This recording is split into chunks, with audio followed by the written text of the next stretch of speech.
तो फकीर आदमी है, झोला लेके चल पड़ेंगे जी। लेकिन पूरी दुनिया में आपने ऐसा कोई फकीर देखा है जो 1,40,000 का चश्मा लगाता हो, खुद घूमते हैं 12 करोड़ की मर्सिडीज में, मतलब भिक्षा मांगकर यहाँ पर फॉरेन टूर भी कर लिए और डिजिटल कैमरा भी खरीद लिया डिजिटल कैमरा के रिलीज होने से पहले। और नरेंद्र मोदी अपने आप को गरीब ही नहीं, बहुत गरीब परिवार का बताते हैं। मित्रों, मैं बचपन में रेल के डिब्बे में चाय बेचता था। वाह, क्या फकीरी है। वो भगवान है हमारे, हम उनकी पूजा करते हैं। सच तो ये है दोस्तों कि ये लोग हमारे हिंदू धर्म को ही तोड़ने मरोड़ने लग गए अपने नफरतखोर एजेंडा को फैलाने के लिए। नमस्कार दोस्तों, जर्नलिस्ट अनिल यादव एक बीजेपी वर्कर मंगल वाजपेयी से बात कर रहे थे कानपुर में। मंगल एक लोडर का काम करते हैं, यानी गाड़ियों में सामान चढ़ाने का काम करते हैं। क्या बताएं? योगी साहब, मेरा मंगल वाजपेयी है यार, लोडर का काम करवाते हैं। साथ ही साथ ये बीजेपी एमएलए महेश त्रिवेदी के लिए वॉलंटियर भी करते हैं। ये उम्मीद जता रहे थे कि बीजेपी इस बार 400 पार करेगी। चुनाव में किसका माहौल है? बीजेपी जीतेंगे 400 के ऊपर। लेकिन जैसे जैसे बात आगे बढ़ती है, मंगल अपनी परेशानियों के बारे में बताते हैं। वो बताते हैं कि उनके पास बिजली नहीं, सीवर की व्यवस्था नहीं, हमारे पास बिजली नहीं है घर में, हमारे पास लैट्रिन घर में नहीं है, हमारे पास सीवर व्यवस्था नहीं है। उन्होंने बीजेपी एमएलए महेश त्रिवेदी को कई बार कहा, हमने महेश त्रिवेदी से भी कई बार कहा कि 20 फुट पाइप पड़ना है, तो अगर पड़ जाए तो हमारे घर की सीवर व्यवस्था बन जाए, नहीं बन पाई। उन्हें कुछ भी नहीं मिला और ना ही उन्हें कुछ मिलने की उम्मीद है। त्याग तपस्या की मूर्ति है कि कुछ नहीं मिला, लेकिन उसके बावजूद कोई शिकायत नहीं है और ना कोई उम्मीद है मिलने की, और ना उम्मीद है मिलने की। लेकिन फिर भी वो खुद को भाजपा का भक्त कहते हैं। लेकिन ये तो कहा जाता है ना कि भूखे पेट ना हो भजन को पाला। इस पर मंगल वाजपेयी जवाब देते हैं कि ऐसा कुछ नहीं, आदमी बालू खाकर भी पेट भर सकता है, यानी मिट्टी खाकर भी पेट भर सकता है। सब हो जाता है, अगर संत चलेगा, अगर संत चलेगा तो सब हो जाता हो। बालू खा के पेट भर लेता हो। इन्हें कोई शिकायत नहीं है। प्रधानमंत्री मोदी को एक परमात्मा मानते हैं, उनकी पूजा करते हैं। ऐसा कैसे हो सकता है कि एक पॉलिटिशियन को लेकर लोग इतने अंधे हो गए हैं? और ये इकलौते नहीं है, मैंने पिछले वीडियो में आपको उसके कई और उदाहरण दिए थे। बीजेपी के टिकट पर तो कुत्ता भी खड़ा हो जाए हम जिता। ये सच है, अगर कुत्ता भी आएगा उसको भी जिताएंगे। ये तो फिर अंधविश्वास नहीं, भक्त हैं, अंधविश्वास नहीं है, हम भक्त हैं। महंगाई मेरे हिसाब से कोई ज्यादा नहीं हुई। अब मैं 10 साल से बनियान नहीं पहन रहा, देखो आप। वो भगवान है हमारे, हम उनकी पूजा करते हैं। ऐसा हुआ है इमोशनल मैनिपुलेशन और ब्रेन वॉशिंग की वजह से। एक बड़े स्केल पर देश में लोगों का ब्रेन वॉश किया गया है। और जो माफिया यहाँ पर ब्रेन वॉश कर रहा है लोगों का, वो 4 डिपार्टमेंट्स पर काम करता है। पहला डिपार्टमेंट लोगों में गर्व और अहंकार भरता है कि आप महान हो क्योंकि आप हिंदू धर्म में पैदा हुए। दूसरा डिपार्टमेंट आपको एहसास दिलाता है विक्टिमाइजेशन का, कि सदियों से, 1000 सालों से आपके पूर्वज विक्टिम बनकर रहे थे। तीसरा डिपार्टमेंट आपके अंदर डर भरता है कि आपको खतरा है उन लोगों से। और चौथा डिपार्टमेंट यहाँ नरेंद्र मोदी को मसीहा बनाता है कि सिर्फ नरेंद्र मोदी ही आपको बचा सकते हैं। पहले 3 डिपार्टमेंट की मैं 3 अलग अलग वीडियोस में ऑलरेडी बात कर चुका हूँ। अब वक्त है इस चौथे डिपार्टमेंट को एक्सपोज करने का। नरेंद्र मोदी की कल्ट ऑफ पर्सनैलिटी, कैसे इनके इतने सारे फेलियर्स के बाद भी लोगों को इमोशनली मैनिपुलेट किया जाता है कि लोग इन्हें भगवान मान बैठे। आइए जानते हैं आज के इस वीडियो में। जून 2013 की बात है दोस्तों। राइटर नीलांजन मुखोपाध्याय ने एक किताब लिखी नरेंद्र मोदी के ऊपर। ये एक बायोग्राफी थी। इस किताब में लिखा गया कि कैसे नरेंद्र मोदी जब 6 साल के थे, वडनगर रेलवे स्टेशन पर गुजरात में वो चाय बेचा करते थे। ये चाय बेचने वाला किस्सा तभी से लेकर नरेंद्र मोदी की संघर्ष की कहानी का ये एक मेजर टॉकिंग पॉइंट रहा। 2015 में जब टाइम मैगजीन ने प्रधानमंत्री मोदी का इंटरव्यू लिया तो उन्होंने बताया कि कैसे वो एक बहुत गरीब परिवार से आते थे, कैसे बचपन में वो चाय बेचा करते थे रेलवे स्टेशन पर। इनकी एग्जैक्ट लाइनें सुनिए। मैं पॉवर्टी में पैदा हुआ हूँ, बचपन में मेरा पूरा बचपन पॉवर्टी में बीता है। मेरे लिए पॉवर्टी एक तरीके की पहली इंस्पिरेशन थी मेरी जिंदगी में। लेकिन कितनी सच्चाई है इन बातों में? बहुत से लोगों ने टाइम टू टाइम सवाल उठाए हैं। जैसे कि नरेंद्र मोदी के बचपन की ये फोटो देखिए। वे 1950 यानी 1950 में पैदा हुए थे। क्या उस समय किसी गरीब परिवार में पैदा हुए बच्चे के पास ऐसे कपड़े होंगे? जरा खुद ही सोचकर देखिए। सूट तक पहन रखे हैं इन्होंने अपनी बचपन की फोटोज में। मैं खुद 1994 में एक मिडिल क्लास फैमिली में पैदा हुआ हूं, लेकिन मेरी तो बचपन की ऐसी कोई फोटो नहीं मिलेगी आपको जिसमें मैंने कोई सूट पहन रखा हो। और नरेंद्र मोदी अपने आप को गरीब ही नहीं, बहुत गरीब परिवार का बताते हैं। इंडिया टुडे ने इनकी पुराने घर की एक फोटो पब्लिश करी थी, स्क्रीन पर देखिए। बहुत बड़ा घर नहीं है, लेकिन क्या आपको ये 1950s के किसी बहुत गरीब परिवार का घर दिखता है? परिवार में नरेंद्र मोदी के 5 भाई और 1 बहन है। 2 साल पहले नरेंद्र मोदी के छोटे भाई प्रहलाद मोदी ने कहा था कि उन 5 भाइयों में से जिसका नंबर लगता था वो मदद करने चले जाता था। उनके पिता ने पूरी जिंदगी चाय बेची, उन 5 भाइयों और 1 बहन को बड़ा की। इसलिए नरेंद्र मोदी को चाय बेचने वाले का बेटा कहना चाहिए। ये पत्रकारों की गलती है। सब भाइयों ने चाय बेची है, मेरे पिता ने पूरी जिंदगी चाय बेची, पूरी जिंदगी। इसीलिए कहा जाए तो चाय बेचने वाले का बेटा कहना चाहिए, चाय बेचने वाला नहीं कहना चाहिए। ये पत्रकारों की गलती है।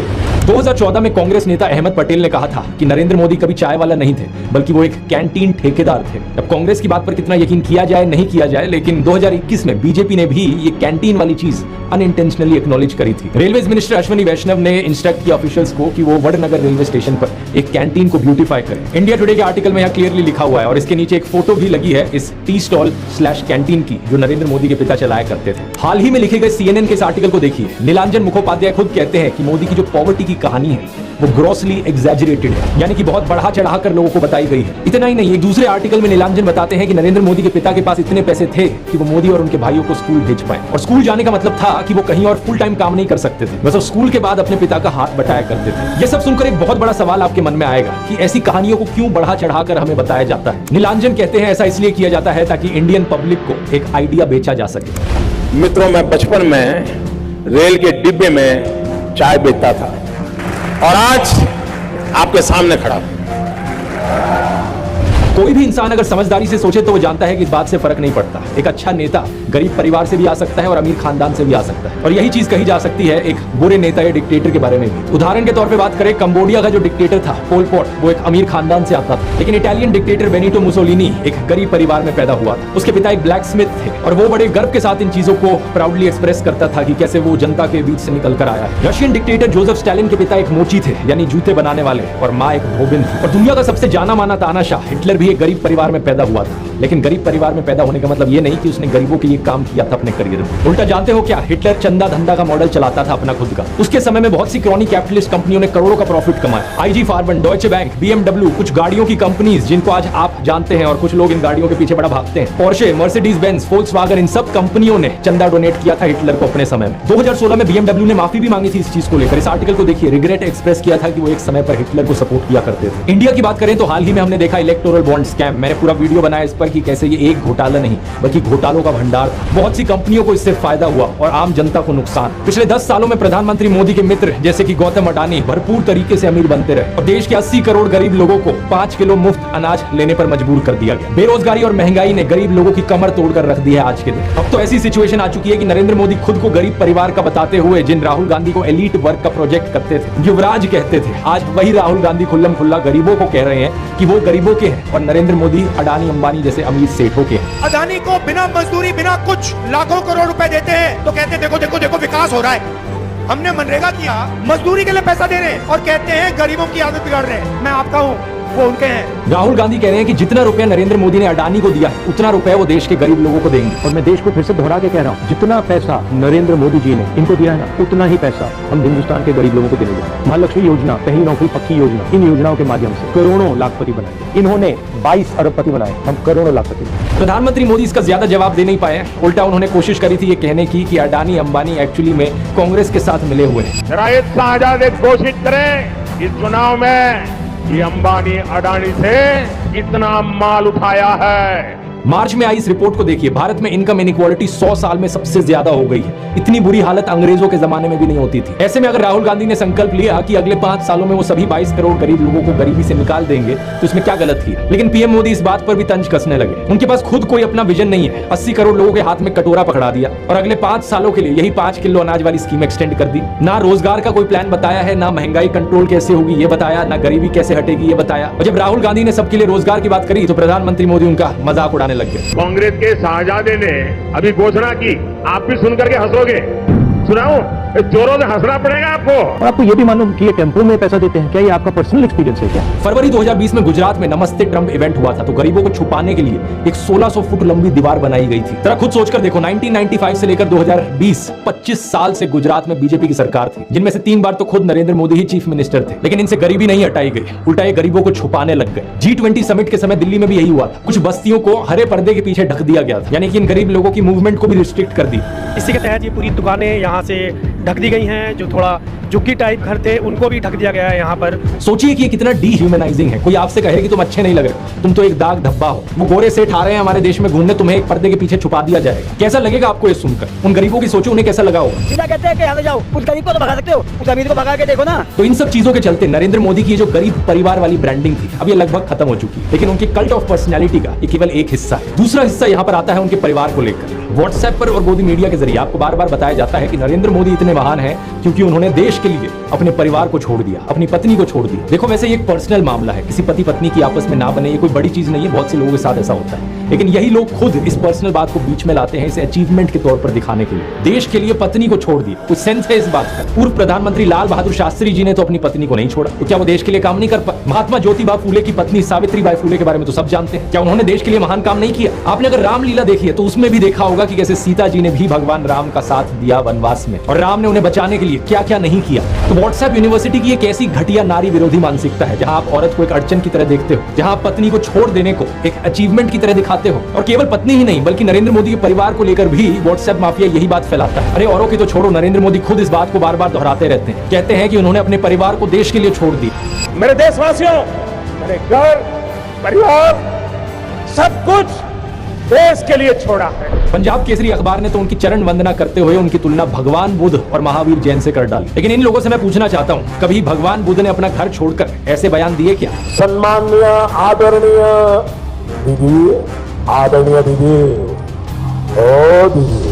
किसी औरत को कांग्रेस का विधवा कहा, 50 करोड़ की गर्लफ्रेंड कहकर अपमानित किया, समाज में नफरत का जहर बोया। सत्ता पाने के लिए भगवान बुद्ध ने ये सब नहीं किया था, वो तो खुद एक राजकुमार थे। वो तो सत्ता को, महल को और सिंहासन को छोड़कर जंगल में गए थे और उनके पीछे उनके माँ बाप, उनकी पत्नी यशोधरा और उनके बेटे राहुल तो राजमहल में सुविधाओं के साथ जी रहे थे। और जब बुद्ध की ज्ञान प्राप्ति हुई तो जानते हैं उन्होंने सबसे पहले क्या कहा था? oshonews.com पर ओशो के एक लेक्चर का ट्रांसक्रिप्ट दिया हुआ है। जब बुद्ध को ज्ञान प्राप्ति हुई तो पहली बात उन्होंने अपने शिष्यों से ये कही, मैं यशोधरा के पास जाना चाहता हूँ, उससे बात करना चाहता हूँ। ये सुनकर आनंद व्याकुल हो गए, बोले कि ये ठीक नहीं है, लोग क्या कहेंगे। बुद्ध ने कहा मुझे उसका धन्यवाद करना है उसकी मदद के लिए, और जो मेरे साथ हुआ, जो मुझे मिला, इसका कुछ हिस्सा मुझे उसे देना है, ये उसका कर्ज है मुझ पर। और वो गए। यशोधरा ने उन्हें देखा, 12 साल का गुस्सा उनके अंदर था।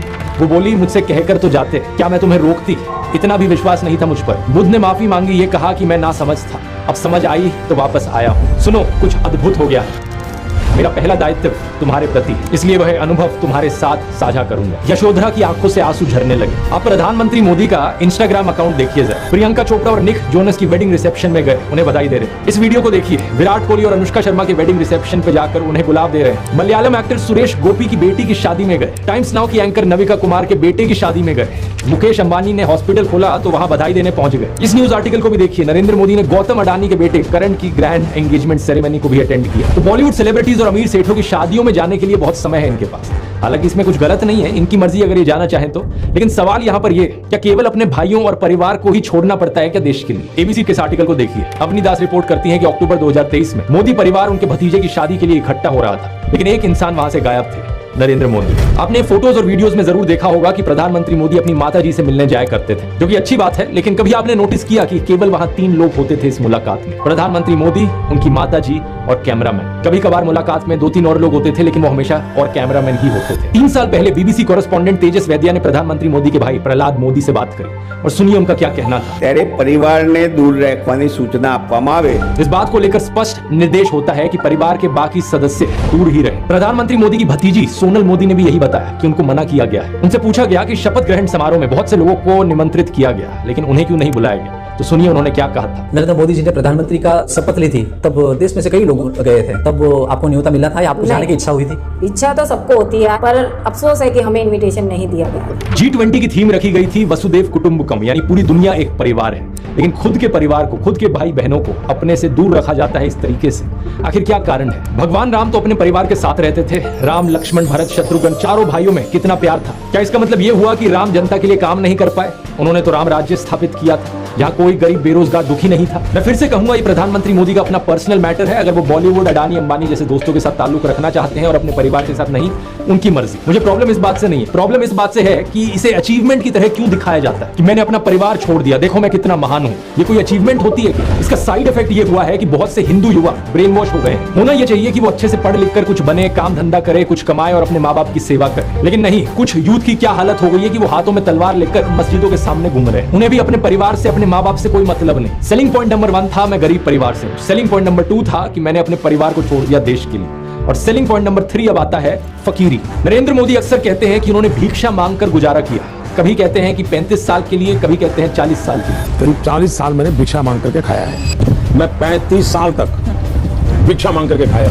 चलो इतनी तो बोलने में गलती हो सकती है, 35 साल हो, 40 साल हो, लोग अक्सर भूल जाते हैं। लेकिन सवाल ये कि वो एमएलए पहली बार बने 2002 में, तब उनकी उम्र होगी 52 ईयर्स। लेकिन उससे पहले 90s में ही पता नहीं कैसे उन्होंने फॉरेन टूर्स कर लिए। ये फोटोज देखो उनकी आईफिल टावर के सामने पेरिस में, व्हाइट हाउस के सामने अमेरिका में, हॉलीवुड के सामने, लंदन गए, वो मलेशिया गए। क्या 40 साल भिक्षा मांगकर इतने पैसे कमाए जा सकते हैं कि फॉरेन के टूर्स कर ले 90s में? और साथ ही साथ इसी बीच में नरेंद्र मोदी ने बीए और एमए की 2 डिग्रीज भी कर ली अलेजिडली, ये कैसे हो गया आप ही बताओ दोस्त। साल 1990 में डायकाम मॉडल 1 रिलीज हुआ था, जो कि यूएस में लॉन्च होने वाला दुनिया का पहला कमर्शियली अवेलेबल डिजिटल कैमरा था। लेकिन प्रधानमंत्री मोदी अपने इंटरव्यू में बताते हैं कि उन्होंने पहली बार डिजिटल कैमरा 1987 या 1988 में यूज किया था। मैंने पहली बार डिजिटल कैमरा का उपयोग किया था 87-88 में शायद। मतलब भिक्षा मांगकर यहाँ पर फॉरेन टूर भी कर लिए और डिजिटल कैमरा भी खरीद लिया डिजिटल कैमरा के रिलीज होने से पहले। वाह क्या फकीरी है। वाह मोदी जी वाह वाह। अपनी कलम को गिरवी रख चुका एक गीतकार कहता है कि फकीरी है आपके स्वभाव में। एक फकीरी है आपके स्वभाव। कभी नरेंद्र मोदी खुद ही कहते हैं कि हम तो फकीर आदमी हैं, झोला उठाकर चल पड़ेंगे। अरे हम तो फकीर आदमी हैं, झोला लेके चल पड़ेंगे जी। लेकिन पूरी दुनिया में आपने ऐसा कोई फकीर देखा है जो 1,40,000 का चश्मा लगाता हो, अपनी बूढ़ी माँ को नोटबंदी के लिए लाइन में खड़ा कर दिया और खुद घूमते हैं 12 करोड़ की मर्सिडीज में। एक तरफ तो शास्त्री जी जैसे प्रधानमंत्री देखे हैं देश में, बताया जाता है कि उनके पास सिर्फ 2 धोती और 2 कुर्ते हुआ करते थे। कुर्ता फटकर इस्तेमाल करने लायक ना रहे तो उसे भी रुमाल बना लेते थे लाल बहादुर शास्त्री जी। लेकिन प्रधानमंत्री मोदी की यूएस विजिट की इन फोटोज को देखिए,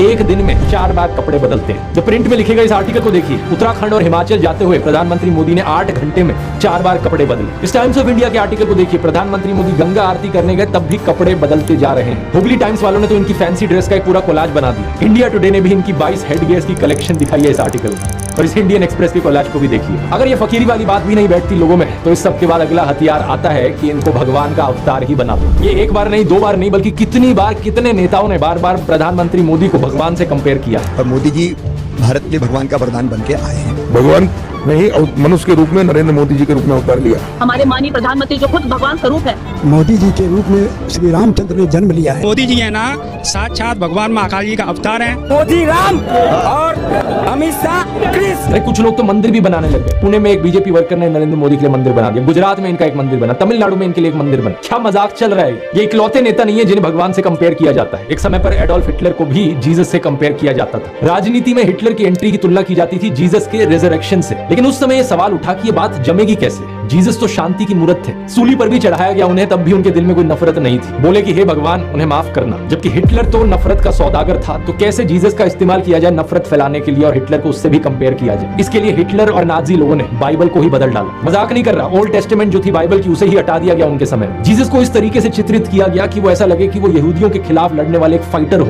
सिमिलरली बीजेपी के लोग बार बार नरेंद्र मोदी को भगवान का अवतार करके पुकारते हैं। लेकिन यहाँ भी दिक्कत वही आ जाती है कि नरेंद्र मोदी तो नफरत फैलाते हैं, लेकिन श्री राम की सूरत में दिखती है विनम्रता, सौम्यता, करुणा। राजा रवि वर्मा की आइकॉनिक पेंटिंग को देखिए, राम दरबार, जो कि हमारे देश के करोड़ों घरों में लगी हुई है। इस प्रॉब्लम का समाधान ढूंढने के लिए इनके लोगों ने राम की सूरत बदलनी शुरू कर दी। पिछले कुछ सालों में आपने देखा होगा ये एंग्री हनुमान और एंग्री राम की आइकॉनोग्राफी गाड़ियों के पीछे इसे लगाया जाता है, ये दर्शाने के लिए कि ये है असली में भगवान राम। चरित्र ही बदल दो भगवान का। रामायण में मुसलमानों का कोई जिक्र नहीं है, लेकिन इन लोगों ने रामायण को भी तोड़ मरोड़ दिया अपने नफरत खोर एजेंडा के लिए। 2016 में एक बीजेपी एमपी ने कहा कि मुसलमान तो रावण के डिसेंडेंट्स हैं। व्हाट्सएप माफिया वालों ने हमारे हिंदू स्क्रिप्चर्स में एक झूठा कोट इंसर्ट कर दिया, धर्म हिंसा तथैर्च। जो चीज किसी वेद पुराण में नहीं थी, किसी रामायण महाभारत में नहीं थी, इन्होंने जबरदस्ती अपना नफरत खोर एजेंडा बीच में घुसा दिया उसे। धर्म हिंसा तथैर्च आपको जान करके आनंद होगा कि ये किसी भी ग्रंथ में कहीं पर भी नहीं लिखा हुआ है, और इससे आपके रोंगटे भी खड़े हो जाने चाहिए कि ये कौन सी सेंट्रलाइज्ड कॉन्स्पिरेसी यूनिट है जो इतनी बड़ी बड़ी साजिशें करती है कि जो बात धर्म ग्रंथ में लिखी भी नहीं हुई है उसको संस्कृत में लिख करके उसको चारों तरफ व्हाट्सएप से और दूसरे जरियों से फैला देती है। सच तो ये है दोस्तों कि ये लोग हमारे हिंदू धर्म को ही तोड़ने मरोड़ने लग गए अपने नफरत खोर एजेंडा को फैलाने के लिए। लेकिन अब बहुत से हिंदुओं को इनका एजेंडा समझ में आ गया है। इस तरीके का हमारे धर्म के साथ खिलवाड़ करना लोगों को अच्छा नहीं लग रहा है, इसलिए ये कार्ड भी अब फेल होता जा रहा है। तो इन बीजेपी वालों ने क्या सोचा कि अवतार से एक लेवल नीचे इन्हें सर्वगुण संपन्न शक्तिमान दिखाया जाए। लेकिन किसी को यहाँ शक्तिमान बनाने का सबसे आसान तरीका है कि दूसरी साइड वाले की इमेज नीचे गिरा। इसलिए इनके आईटी सेल ने राहुल गांधी को पप्पू बना दिया। व्हाट्सएप पर इनकी आधी अधूरी क्लिप्स तोड़ मरोड़ के दिखाई जाने लगी कि जैसे राहुल गांधी में तो कोई समझ ही नहीं है, वो तो बिल्कुल बेवकूफ इंसान है। लेकिन सच्चाई ये है कि पिछले 10 साल में पीएम मोदी ने एक भी प्रेस कॉन्फ्रेंस नहीं करी, कोई अनस्क्रिप्टेड इंटरव्यू नहीं किया, जबकि राहुल गांधी ने दिल्ली यूनिवर्सिटी से लेकर हार्वर्ड यूनिवर्सिटी तक लेक्चर दिए हैं, लोगों से ढेर सारी हर साल 2 साल अनस्क्रिप्टेड इंटरैक्शंस की हैं। ये बात सही है कि उनकी कुछ फनी क्लिप्स जरूर है जहां उनके मुंह से कुछ उलट पुलट निकल गया। This morning I got up at night.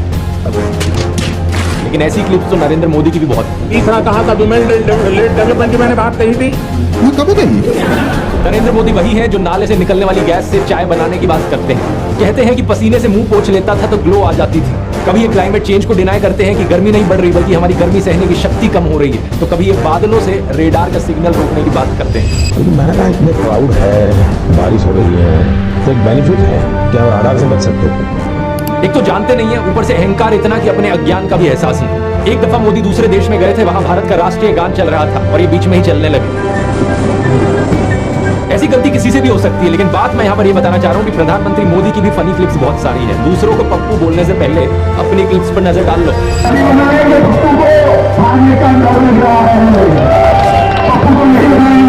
और अभी तो एक बहुत बेहतरीन मौका मिला है। हमारे फॉर्मर सुप्रीम कोर्ट के जजेस ने राहुल गांधी और नरेंद्र मोदी दोनों को एक वन-ऑन-वन डिबेट के लिए इनवाइट किया है। राहुल गांधी तो इस इनविटेशन को ऑलरेडी एक्सेप्ट कर चुके हैं, लेकिन नरेंद्र मोदी अभी भी चुप।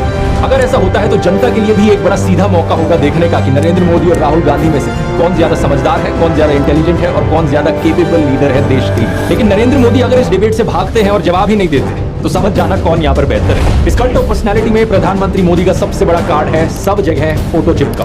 बचपन में मैं सोचता था कि ये कोका कोला जैसी ड्रिंक्स की एड्स क्यों आती हैं टीवी पर। हर कोई तो जानता है कि कोका कोला क्या है। बाद में मुझे समझ आया कि out of site is out of mind, यानी नजर से बाहर तो दिमाग से बाहर। और इसकी उल्टी एक टैक्टिक है, जितना नजर में रहोगे उतना लोगों के दिमाग में घुसोगे। अखबार पर नरेंद्र मोदी, रेडियो पर नरेंद्र मोदी, टीवी चैनलों पर नरेंद्र मोदी, फेसबुक पर नरेंद्र मोदी, पेट्रोल पंप की होर्डिंग्स पर नरेंद्र मोदी, सड़क पर पोस्टर छपे हैं, गूगल एड्स पे करोड़ों खर्च करके अपना चेहरा दिखा रखा है, हर एक सरकारी स्कीम के इश्तिहार पे। अरे ये सब तो छोड़ो, कोविड वैक्सीन के सर्टिफिकेट पे भी नरेंद्र मोदी। सेल्फी पॉइंट्स तक बना डाले इन्होंने जगह जगह। 2022 की इस रिपोर्ट को देखिए। आईएनबी मिनिस्ट्री ने बताया कि सरकार ने 8 सालों में 6400 करोड़ से ज्यादा रुपए खर्च किया एडवर्टाइजमेंट्स पर। हर रोज का 71 लाख रुपए तो अखबारों में ऐड देने में लगा दिए। और ये सब तो सरकारी पैसे से चलने वाली एड्स थी। इसके अलावा जो पार्टी फंड से चलने वाली एड है वो अलग, और गोदी मीडिया के एंकर जो दिन रात चाटुकारिता करते हैं वो अलग। हर जगह नरेंद्र मोदी। एक गायक थे जिम मॉरिसन, उन्होंने कहा था कि जो मीडिया को कंट्रोल करता है वो दिमाग को कंट्रोल करता है। लेकिन एक और सिंगर थे बॉब मार्ले, उन्होंने कहा था कि हर वक्त हर किसी को बेवकूफ नहीं बनाया जा सकता। और अब यही हो रहा है कि हर तरफ मोदी का चेहरा देखकर लोग उकता गए हैं। और ये जो वॉर रुकवाने वाली कहानियां हैं,